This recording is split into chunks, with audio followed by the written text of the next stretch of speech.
My father was born in the early 1940s in a fishing village on the banks of Lake Togo in West Africa. He was fourth in a family of 16 children. There were no birth records at the time, and so young children gained admission in first grade by lining up by height at the start of the school year. The tallest 60 children were granted admission, and the next 100 were asked to try again the next year. Well, my father was not a very tall child. He was 7 years old when he first lined up, and he was rejected. The second year, he tried again, rejected again. In the third year, his hunger to learn was so strong that when he was rejected again, he refused to leave the school until they gave him a spot. And so he finally entered first grade at the age of 9, and when he graduated from middle school a few years later,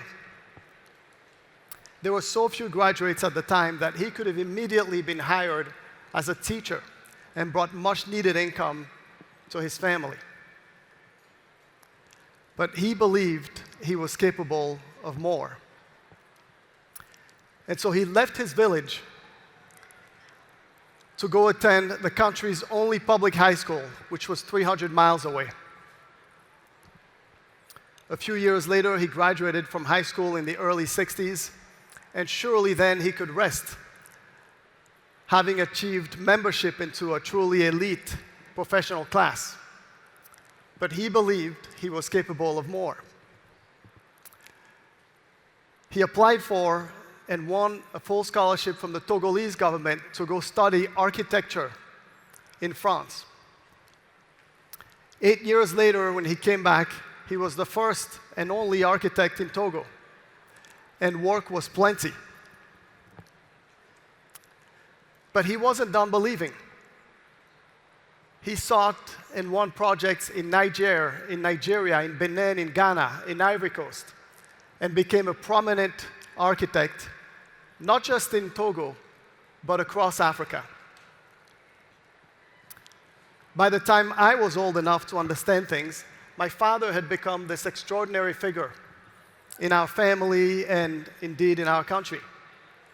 In our village, he was the main benefactor who brought electricity to the village, built a medical facility, and even a church. In our extended family, he was the main provider. He was the health insurance, and even the academic sponsor for most of my cousins. And believe me, when you have 15 uncles and aunts who all believe that having 3 or 4 kids is an underachievement, you end up with a lot of cousins. As a child growing up, I couldn't see any particular gift that my father had that his other 15 siblings did not. All I could see is his unshakable drive to push himself beyond what others expected of him. And so over time, I came to understand that the reason that this boy, who was too short for school, had become the tallest pillar in our community was because he never accepted the ordinary achievements that the world offered him. Rather, he pursued the extraordinary at all stages of his life. And so the greatest lesson I took from my father's life is the difference between ordinary achievement and an extraordinary life. And that difference comes down to one little word: extra.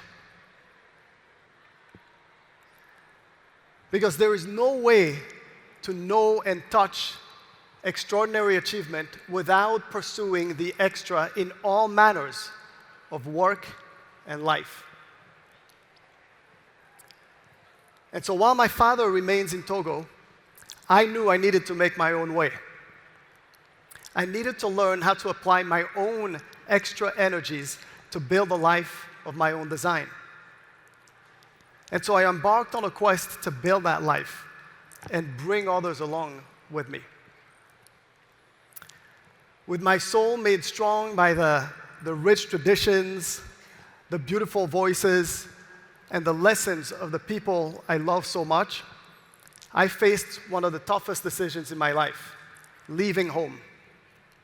And so began my 30-year journey across Europe and the United States. A journey that has allowed me to realize a dream far beyond that of a wide-eyed boy from Togo. That dream, today I am the CEO of a Fortune 1000 publicly traded technology company called F5. Thank you. While F5 is a consequential force in technology, it is likely that many of you have never heard of the company, or of me for that matter. We are a business-to-business company, and so our work is behind the scenes. We secure and deliver the applications, the APIs that power your daily life. So if you book tickets online, for example, to come to Houston this week, it is very likely that that transaction was delivered and secured by F5. If you checked your bank account balance recently on your favorite online banking application, that transaction was delivered and secured by F5. We are a mid-sized company of only 6,500 people, but we have an outsized impact on the world. And as such, we work with 23,000 customers across 170 countries. Our mission is to build a safer, a more secure, a better digital world. It's a worthy mission, one that gives me joy and purpose every single day. I am also on the board of a Fortune 100 publicly traded company called Capital One, which is the nation's 6th largest bank and one of America's top 100 companies to work for. And while I thrive on the intellectual challenge and the human impact that both Capital One and F5 have on the world, I carry with me a deep wound, a heartbreak that never goes away. You see, I am part of a devastating statistic. Within Fortune 1000 companies, it is estimated that there are less than 20 black CEOs today. As of 2025, for Fortune 500 companies, there are only 8 black CEOs. And for publicly traded companies, the number of black professionals that occupy board seats on publicly traded companies is less than 4%. To me, it is frustrating to see such a stark lack of diversity in the most powerful positions in our industry. And so recently, I have reflected on the last 3 decades of my life. The trials, the painful failures, the lessons, the successes that have shaped my career in technology. And I have codified all these experiences into 5 lessons. I'm going to share with you these 5 lessons. I share them from my heart because I believe that by implementing them, you will make far fewer mistakes than I did. You will shine far brighter than I ever could. And together, we can change these statistics. I will speak only about the things that I have done over and over again over my 30-year career in technology to stand out as a black professional. Because as you already know, even when you're qualified, the world doesn't always open its doors to you when you're different. I call these lessons the 5 truths.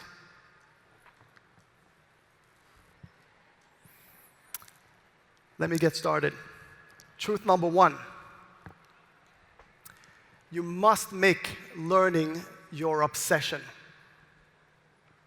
Here's the brutal fact of reality. People have biases, and bias means you will never get the benefit of the doubt.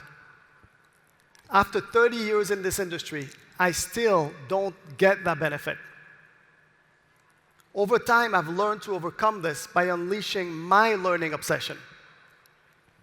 This means getting a PhD in your own job. It means aiming to learn as much in a year as others learn in 5 years.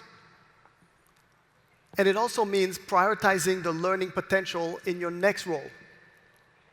If job B pays $20,000 less than job A, but job B has a higher learning potential, don't hesitate. Take job B.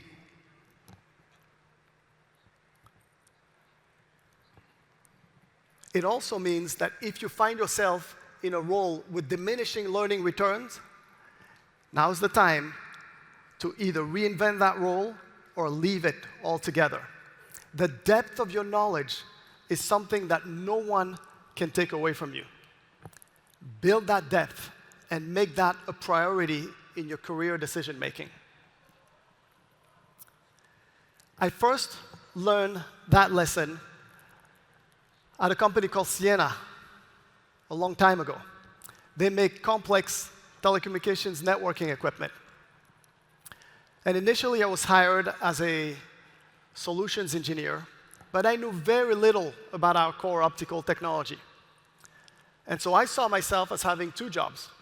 Job number 1 was doing what I was paid for during the day, and job number 2 was learning. Reading everything I could in the evening, at night. Books, blogs, articles. I found experts in the company. I made them my private teachers. My goal was to become an indispensable expert. And because of this, not only did I avoid getting fired, but within a year, I had recovered from my imposter syndrome. And I was tapped to become a manager of solutions engineers, my first promotion. To this day, I still dedicate several hours every week to increasing my depth in certain areas through books, blogs, articles, podcasts, human teachers, and even digital teachers now with AI. Truth number 2. You must recognize and over-prepare for your moments of truth. There are times in your life where in the space of 30 minutes to an hour, your entire career can be accelerated or set back. These are generally times where the stakes are high. It could be a big meeting, a quarterly business review, a project meeting, a client meeting. Any time where the stakes are high and people are going to see you in action. I call these moments of truth. How you show up in these moments is really how leaders build their perceptions of you. Over time, I've observed that most people prepare for these moments of truth just to pass, meaning they know the points they're going to make, and they know enough not to be embarrassed. And that is a giant mistake. You must over-prepare for your moment of truth, meaning you must be ready to go 50 clicks in any direction about your topic. You have to over-prepare in these moments by selfishly shutting out other tasks. The 20 hours you spend investing in a moment of truth will pay massive dividends relative to the 2,000 hours you spend in the next 12 months in your career. You should never aim to pass in a moment of truth. You should aim to blow people away, because this is what accelerates one's career. My first big moment of truth was an executive offsite at Siena with the future CEO and a number of executives who didn't know me. I was so scared about this meeting, I didn't sleep for a month.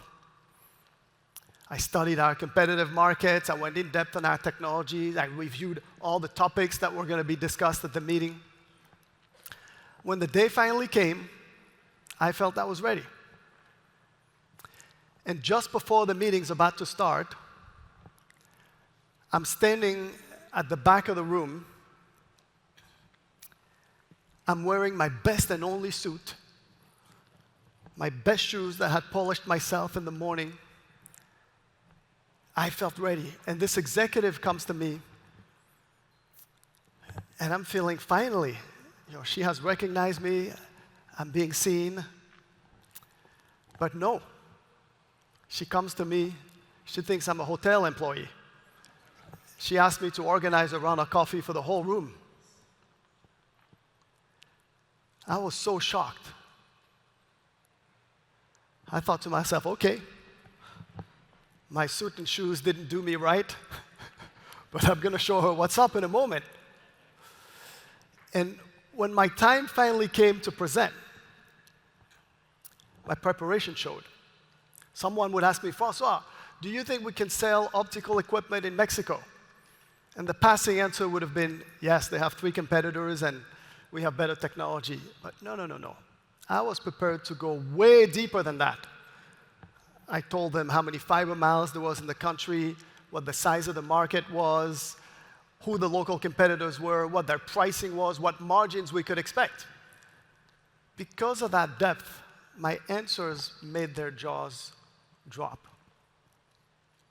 The future CEO of the company, who later became a mentor for me, and to this day is still my mentor, on that day after the meeting told me something I never forgot. He came to me and said, François, we should clone you. I felt 50 feet tall after he said that. And after that meeting, because in the space of 30 minutes, the perception of me at Siena had changed forever. And I hold that moment as a private victory over bias, the power of extra, and the power of preparing for your moment of truth. Now, truth number 3 only comes after 1 and 2, because it only works in that order. Once you have a proven obsession for learning, and you have hopefully demonstrating that learning ability in many moments of truth, you have to be unapologetically ambitious. It is your time. Black people, and actually most underrepresented groups, are often not inclined to share their ambitions.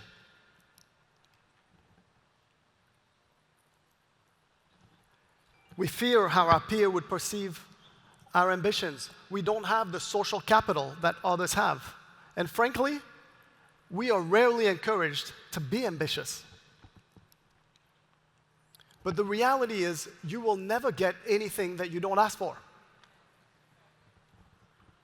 You have to take that extra step, that extra uncomfortable step, to push yourself and share your ambitions so the right people in your organization know that you want an opportunity and you want it now. Oftentimes, you'll see in organizations, I'm sure you have experienced this in your companies, leaders want to keep you in the organization, but they don't want the hassle to create a bigger space for you. They have to know the risk of not promoting you. You have to create the tension that comes from them knowing you want an opportunity and you want it now. I've mentioned Siena a few times. I spent 18 wonderful years there. In one of my first roles there, I was a manager of solutions engineers in Europe. And I knew that if I wanted to move into general management in the business-to-business part of the technology industry, I had to earn sales experience. And so when a job opened up for a country manager of sales in Germany, I went to see the head of Europe, and I said, I want that job. Let me tell you that he dismissed me immediately. He said, you're not German, you don't speak German, and you've never sold anything. Other than that, you're greatly qualified. I would not even consider you for the job. I said, all of those are true points, but I know our products better than anybody. I know our commercial offerings. I know our competitors, and I'm going to pour my life into this job. And by the way, if I am to stay at Siena for the long term, this is the next step that my career requires.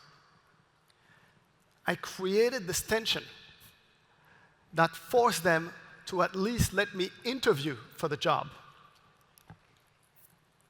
And you probably know the rest of that story. I was extra prepared for that moment of truth, and I got the job. Now, it would take a lot more time together for me to share with you what actually happened in Germany, how brutally hard it was, the spectacular mistakes that I made. But over time, my learning obsession kicked in, and I survived, and this job changed the course of my career. You need to know the next step that your career requires. Take that extra uncomfortable step to share your ambitions and create the tension that will expand your career.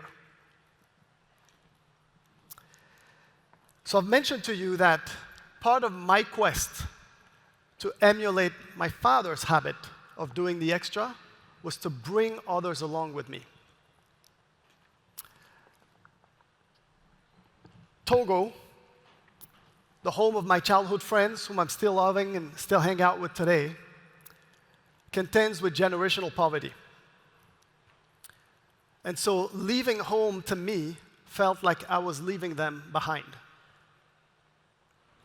And so over time, I have tried to empower not just people in the communities where I work and live, but also people in the community that raised me. And my best description of this comes from a quote from Nelson Mandela, whose life choices have profoundly shaped my own views on leadership. And he said this: what counts in life is not the mere fact that we have lived. It is what difference we have made to the lives of others. And this brings me to the fourth of my 5 truths. Become a giving leader. It is a simple but profound shift from proving to giving. We have all been conditioned at home by our parents, in school, at work, to prove ourselves, prove that we can pass this exam, this test, prove that we can solve this complex problem, deliver this project, meet this budget. Proving, proving, proving. But the reality is, what you give and how much you give is what defines you as a leader. And so I encourage you to take your time to give. To give. To listen to someone, to help them solve an intractable problem, help someone see something in themselves they couldn't see in their own. When you give the best of your time and your skills and your wisdom and your encouragement to others in an organization, it creates followership around you. People want to work for you and work with you because you make a difference in their lives. If you're writing a to-do list on a weekly basis, add a giving section to your to-do list and define who you will give to and how, by way of a thank you note, a follow-up conversation, or public acknowledgement in a meeting. To this day, I still have a mental list of 2 to 3 people I want to give to, and every time I do it, it gives me energy, it gives me inspiration. Now, I've mentioned my life in Togo a few times. 20 years ago, my partner Maurice and I, we co-founded a company that has become the country's largest cashew processing factory. We call it Cashew Espoir. Thank you. It stands for Cashews of Hope. At full capacity in our factories, we employ over 900 people, 70% of whom are women. Our mission is to try and reduce poverty in rural areas by creating employment opportunities that can translate to about $80 a month, which is quite special in a region where most people live with less than a third of that. One of the women in our factories is called Akwameba.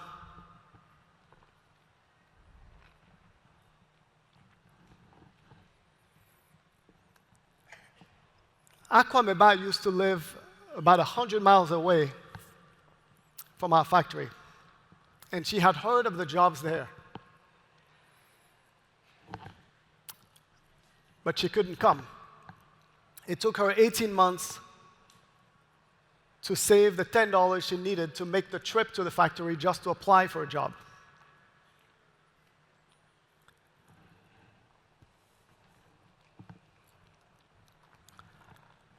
When she got to the factory,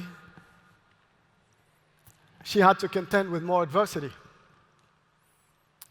Akwameba was born with poor vision. And so she was denied a job in our peeling section, which requires delicate hands and strong vision. But she couldn't afford to go back. She insisted that we give her a job in the shelling section, which is more physically demanding and is typically occupied by men. And so we decided to give her a chance.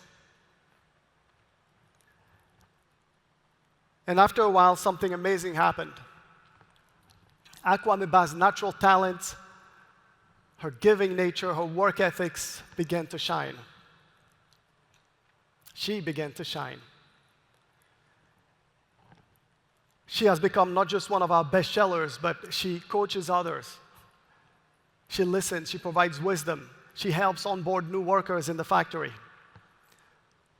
Akwameba has no managerial responsibility, she has no leadership title.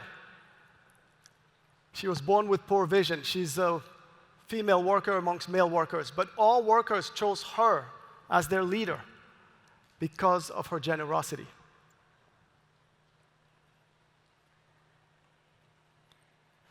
If you want to become a strong leader, you have to understand what Akwameba already knows. Is that managers in an organization are appointed from above, but leaders are selected from below.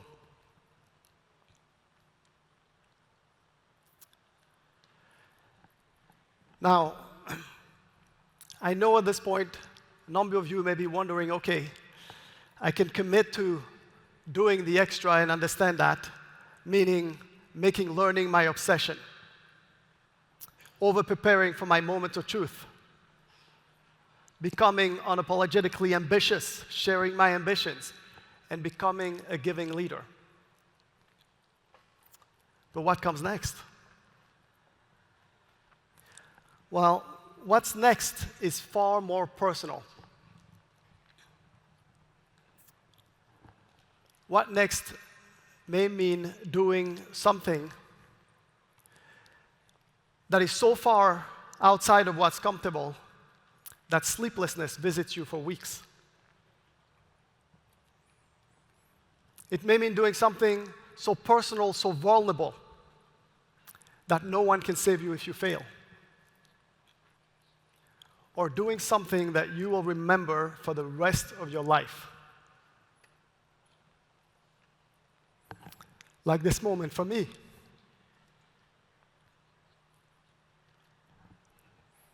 Standing right here, sharing my story.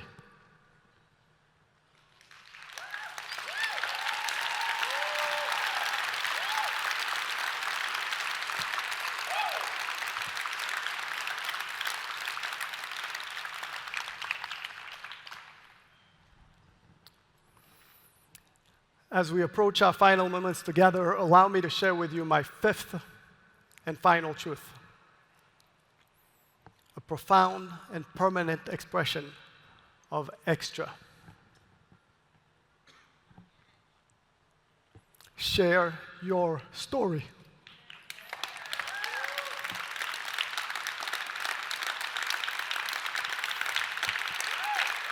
Share your story.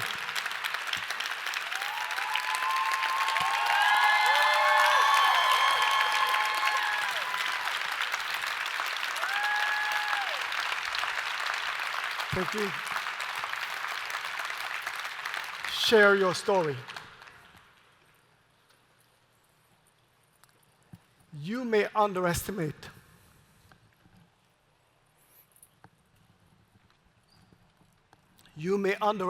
the power of sharing your unique walk in the world so that someone who feels alone feels seen.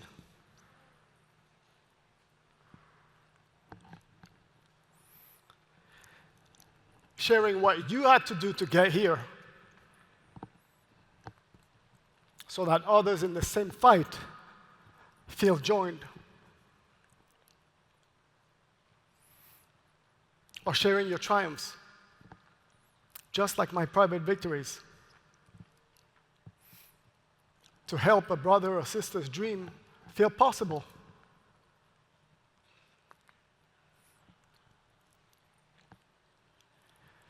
Impart your stories through self-publishing your writings, writing a blog on LinkedIn, volunteering to speak at a team event or company event.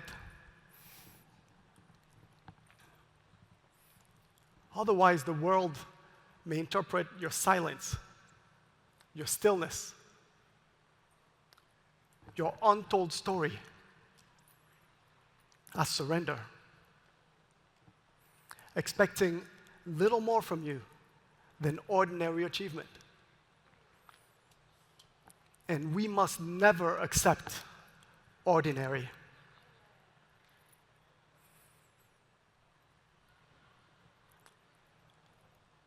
You know, I look around this room and I see you. I see all these beautiful faces here, and I know we don't know each other personally. But I know for many of you, you are the first in your family to work in the technology industry. I know there are a number of you, you're the first in your family to graduate from college. And for all of you, all of us, the first in a generation of the diaspora to walk into rooms that were never designed for us and refuse to walk back out.